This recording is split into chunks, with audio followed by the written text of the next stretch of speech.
जय Hind. NCERT class 6 से 12 तक के साइंस में हम लोग पिछले वीडियो में कक्षा 6 के चैप्टर नंबर 15 इस चैप्टर का अध्ययन किए थे और आज की इस वीडियो में हम लोग एनसीईआरटी क्लास 6 के चैप्टर नंबर 16 यानी कचरा संग्रहण एवं निपटान इस चैप्टर का अध्ययन करेंगे और साथ ही इस चैप्टर से रिलेटेड कुछ ऑब्जेक्टिव क्वेश्चन को भी देखेंगे। तो अधिक समय ना लेते हुए इस वीडियो को शुरू करते हैं।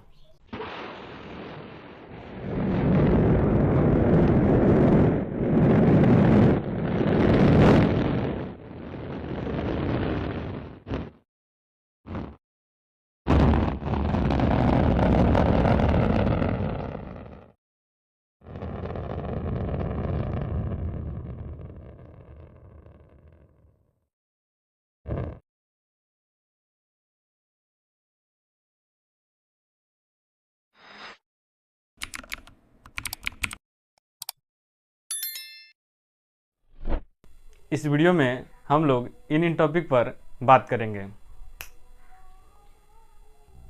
कचरा का निपटान, कंपोस्ट, कचरा कम करने के तरीके और साथ ही इस चैप्टर से रिलेटेड कुछ ऑब्जेक्टिव क्वेश्चन को भी देखेंगे। तो चलिए एक एक करके हम सभी टॉपिक को समझ लेते हैं। कचरा वह अपशिष्ट और अवांछित सामग्री है जिसका उपयोगिता खत्म होने के बाद लोग उन्हें त्याग देते हैं, उन्हें हम लोग कचरा कहते हैं।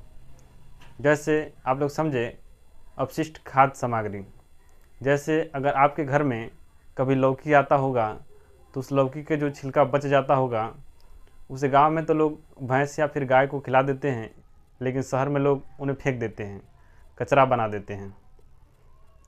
जैसे अगर आप लोग कोई चिप्स खा ले तो उसके जो प्लास्टिक बच जाते हैं उसको हम लोग फेंक देते हैं, वो भी एक कचरा का रूप है। जैसे अगर आपके घर में कोई दवा आता है, अगर उसका डेट बीत जाता है तो वो भी एक कचरा का रूप बन जाता है। अब हम लोग समझते हैं कचरा का निपटान। जैसा कि आप लोग इस चित्र में देखें तो आप लोग देखेंगे कि इसमें कुछ लिखा हुआ है। इसमें लिखा हुआ है कचरे को पहचाने, कूड़े सही रंग के कूड़ेदान में डालें। मतलब इसका मतलब यह हुआ कि आप लोग नीचे इस कूड़ेदान को देखें। इसमें 3 कूड़ेदान हैं, पहला हरा, दूसरा ब्लू और तीसरा लाल रंग के। हरा में हम लोग ऐसे अपशिष्ट को रखते हैं जो डिग्रेडेबल हों, जैसे हो गया खाद्य सामग्री। जैसे अगर कोई केला का छिलका हो गया या फिर आलू का छिलका हो गया या फिर लौकी का छिलका हो गया या फिर बैगन की डंटी हो गया, साथ ही अगर सूखा पत्ता भी हो तो हम लोग इसमें डाल सकते हैं। दूसरा है नीला कूड़ेदान। नीले कूड़ेदान में अक्सर हम लोग ऐसे अपशिष्ट को डालते हैं जो डिग्रेडेबल नहीं हो सकता है, जैसे प्लास्टिक हो गया, कोई बोतल हो गया।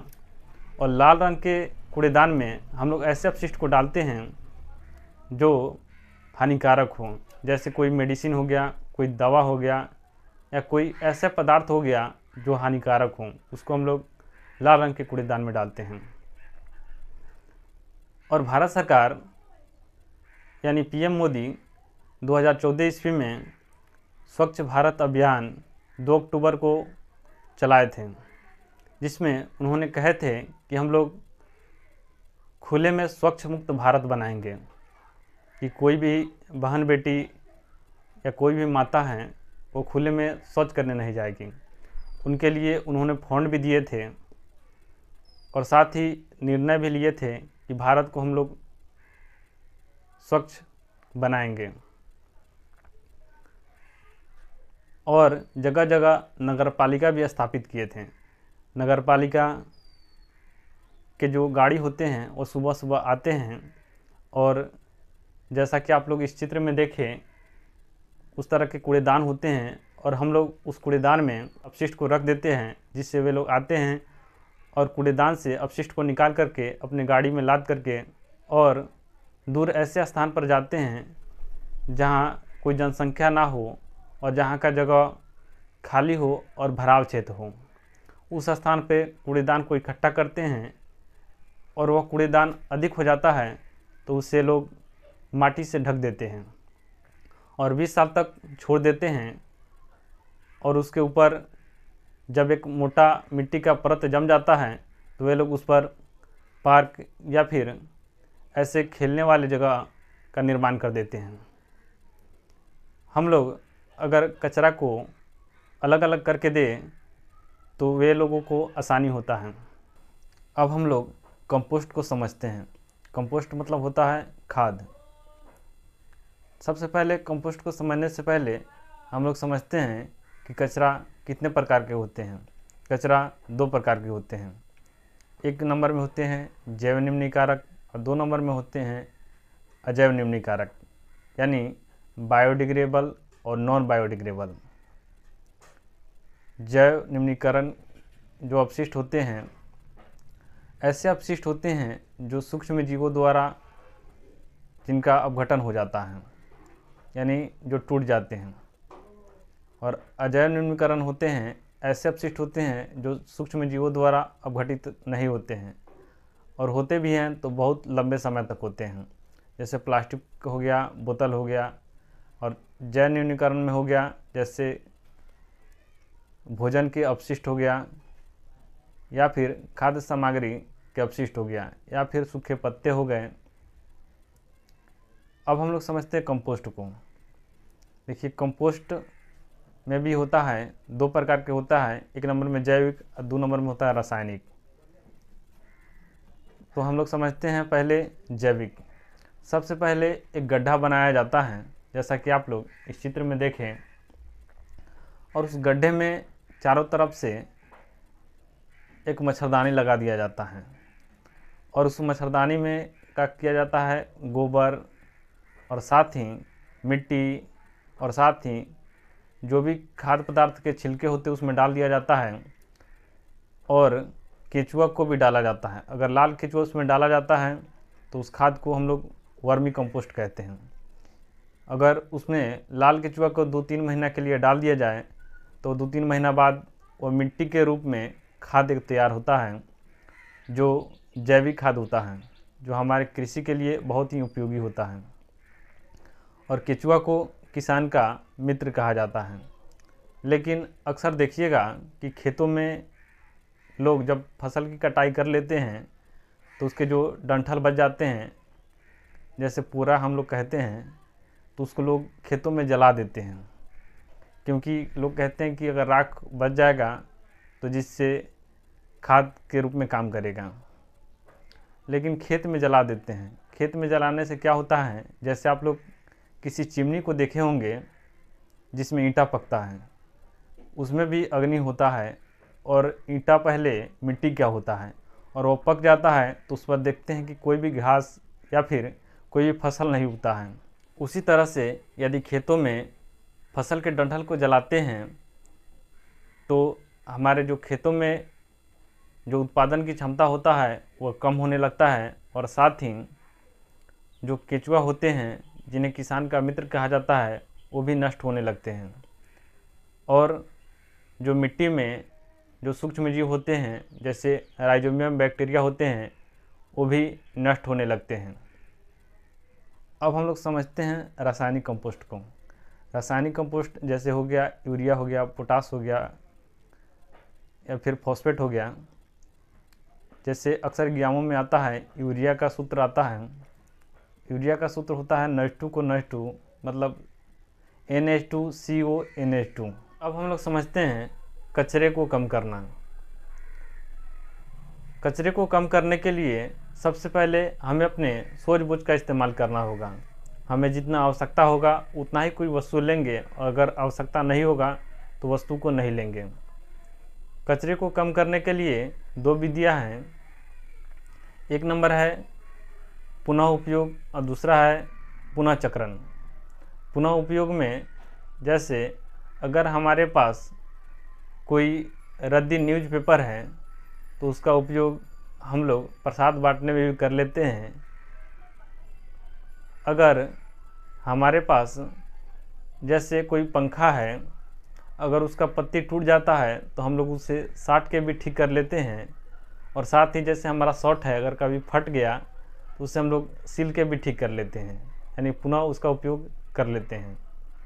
और साथ ही जैसे कोई झोला है उसे हम लोग बाज़ार ले जाते हैं, जिससे वस्तु को लाते हैं और पुनः उस झोला को ले जा कर के पुनः किसी वस्तु को लाते हैं। इससे हम लोग एक झोला का पुनः उपयोग करते हैं।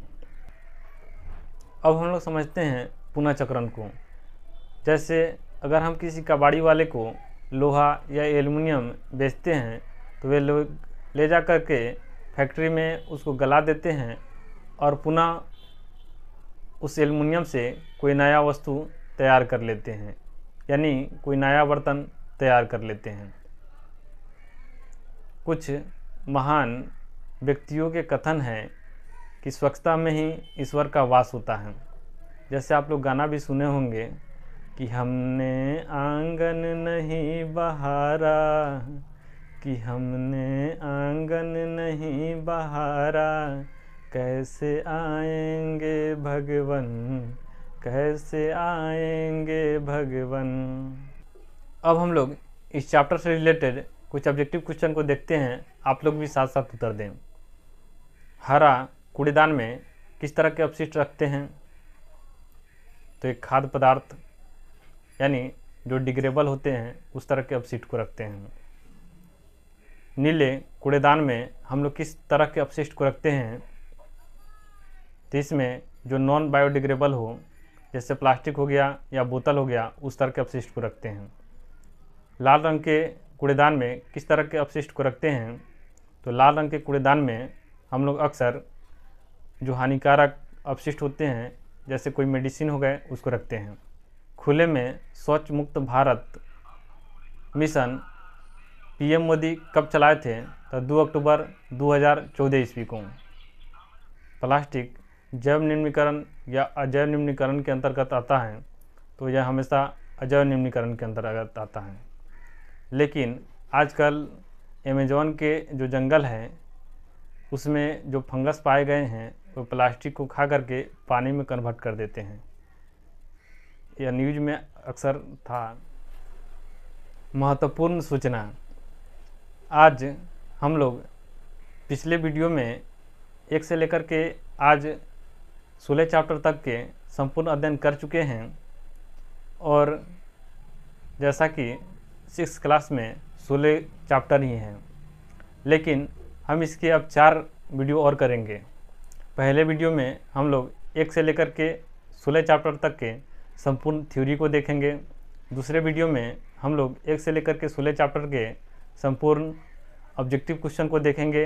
तीसरे वीडियो में हम लोग 1 से लेकर के 16 चैप्टर तक के संपूर्ण दैनिक जीवन में बाहर निकल कर के देखेंगे और सीखेंगे कि हम लोग इससे कुछ सीख पाए कि नहीं। चौथे वीडियो में हम लोग 1 से लेकर के 16 चैप्टर तक के सब कुछ सीखे हैं, उसका उपयोग करके कोई वस्तु बनाएंगे। तो इस वीडियो को देखने के लिए आपको बहुत बहुत धन्यवाद। और आप लोग यह कमेंट करें कि आप लोग को यह वीडियो कैसा लगता है। जय हिंद।